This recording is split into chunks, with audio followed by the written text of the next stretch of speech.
Question number 7. हा question number 7 आपल्याला activity base दिलेला आहे.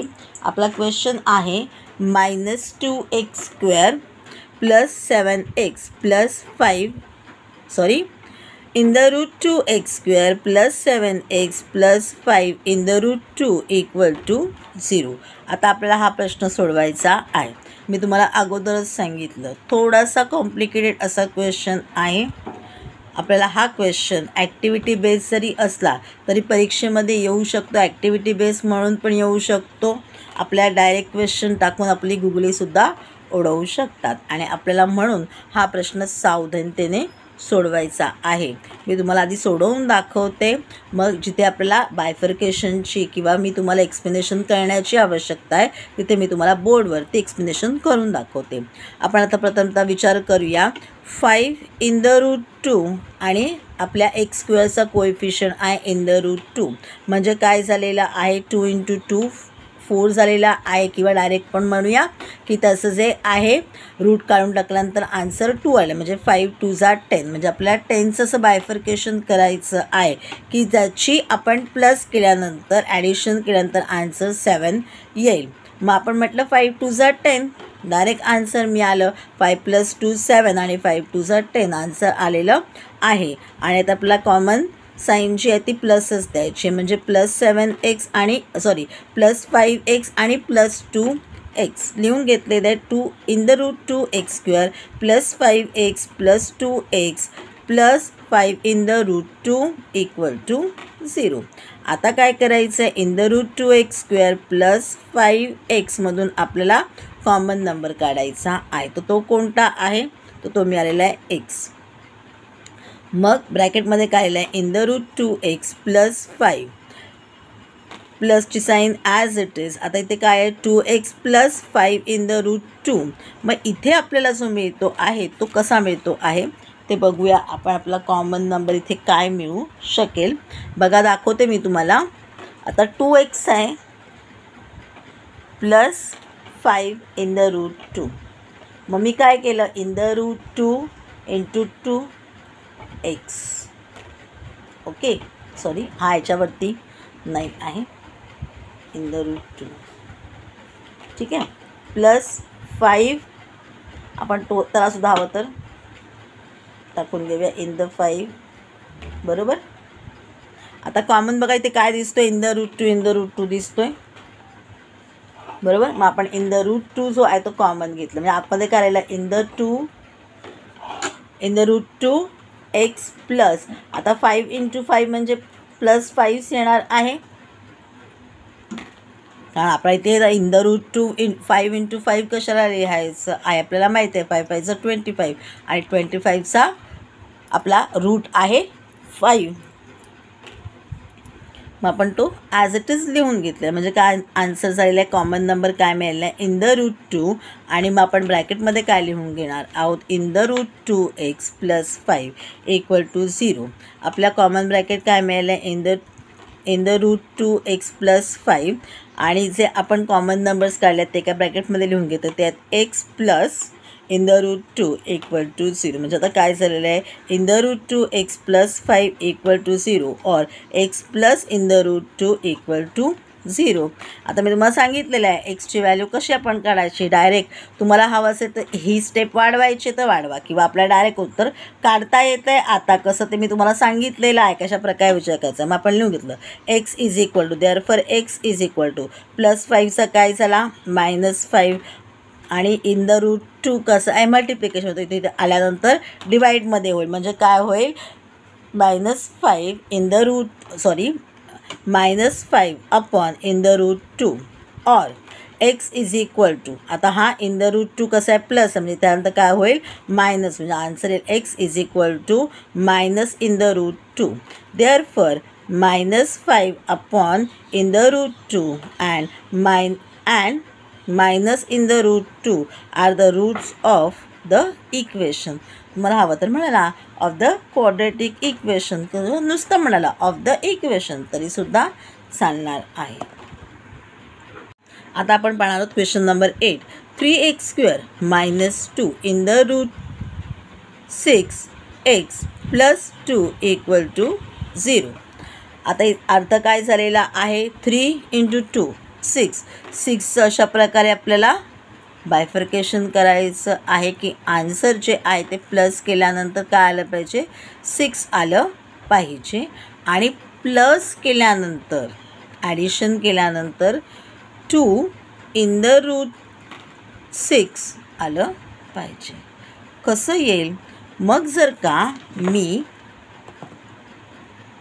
मला आन्सर काय आलं पाहिजे, 6 आलं पाहिजे. मी म्हटलं √2 6 √6 मल्टिप्लिकेशन केल्यानंतर आन्सर 6 येणार आहे. आणि यांचं आपण प्लस केलं तर आन्सर काय येणार आहे, इथे काहीच नाही म्हणजे 1 आहे, इथे काहीच नाही म्हणजे 1 आहे, म्हणजे 1 + 1 2 झालेलं आहे.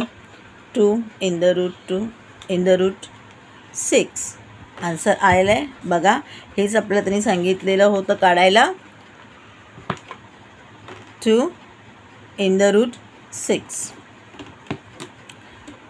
मध्ये कॉमन साईन काय येणार आहे, मायनसची, म्हणजे काय 3x² -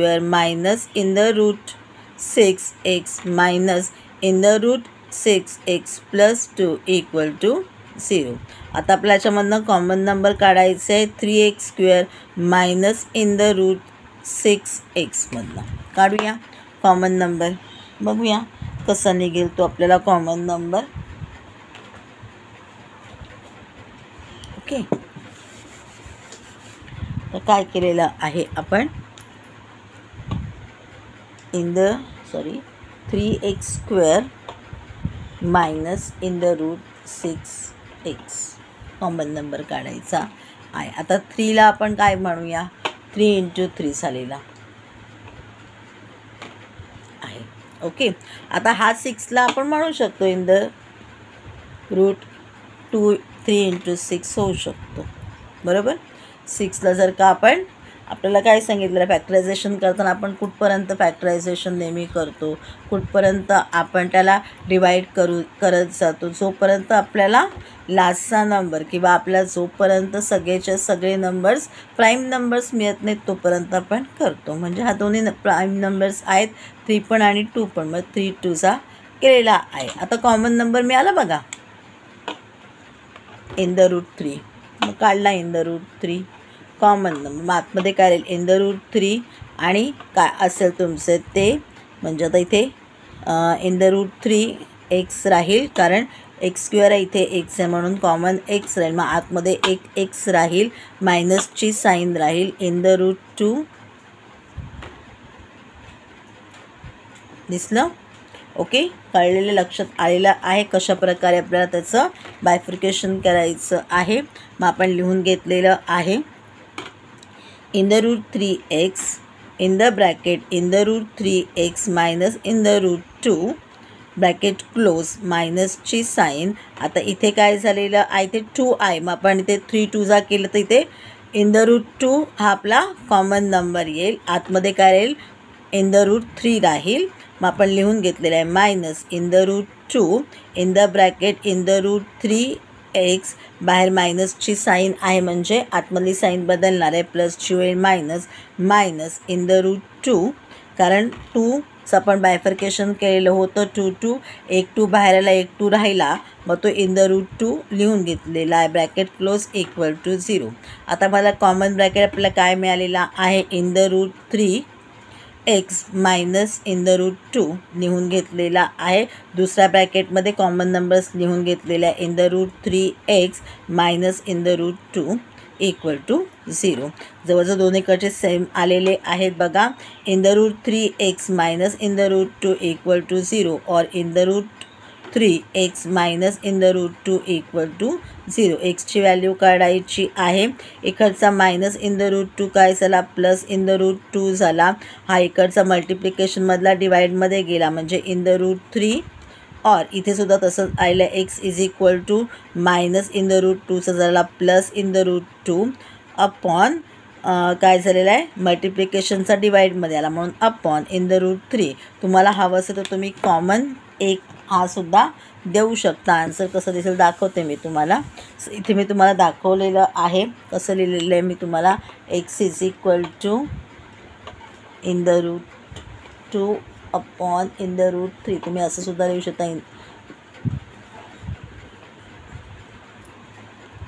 एकच रूट द्या आणि दोन्ही नंबर्स आतमध्ये लिहा, कारण अर्थ सेमच आहे. सगळ्यात शेवटी खाली लिहा therefore in the root 2 upon 3 and in the root 2 upon 3 are the roots of the quadratic equation. आता आपण पाहणार आहोत question number 9. 2m in the bracket m minus 24 equal to 50. आता आपण त्याला काय करून घेऊया.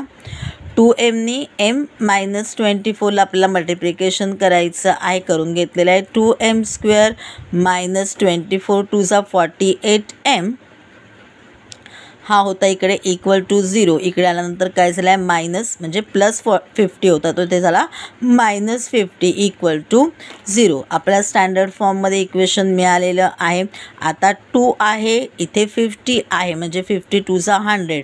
म्हणजे आपल्याला 100चे अशा प्रकारे आन्सर्स काढायची आहेत की ज्याचं आपण सबट्रॅक्शन केल्यानंतर आन्सर मिळेल 48. मग मी म्हटलं 52 म्हणजे काय झालेलं आहे मायनस केल्यानंतर आन्सर आलेला आहे 48 आणि 52 = 100 बरोबर आहे. मग आता ग्रेटर वनला साईन कोणती द्यायची आहे, -48 आहे म्हणजे -50 आणि +2 लिहून घेतलेलं आहे. 2m² - 50m + 2m equal 2m² - 50m + 2m - 50 equal to 0. आता काय केलेलं आहे कॉमन नंबर्स काढून घेतलेले आहेत. 2m² - 50m मध्ये कॉमन मिळाले आहे 2m in the bracket m - 25 प्लसची sign as it is 2m - 50 मधनं कॉमन मिळालेलं आहे 2 in the bracket m - 25 equal to 0. म्हणजे m - 25 हा कॉमन ब्रॅकेट मला एकदा लिहून घेतलेला आहे. 2m + 2 दुसऱ्या ब्रॅकेटमध्ये लिहून घेतलेले आहेत इक्वल टू 0.